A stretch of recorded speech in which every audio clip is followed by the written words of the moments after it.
Okay, this is the sleeve I turned. It's tapered inside, got a step in there for the neck, and then a smaller diameter for the bullet. Slide the casing in there.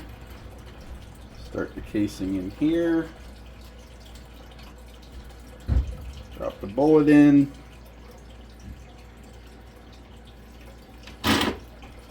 Start the bullet. Perfectly aligned. This is the die in the top that I made. Half 13 thread bolt in the top.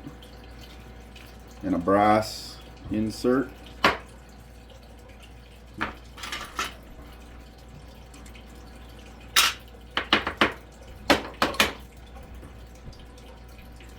That pushes the bullet down in.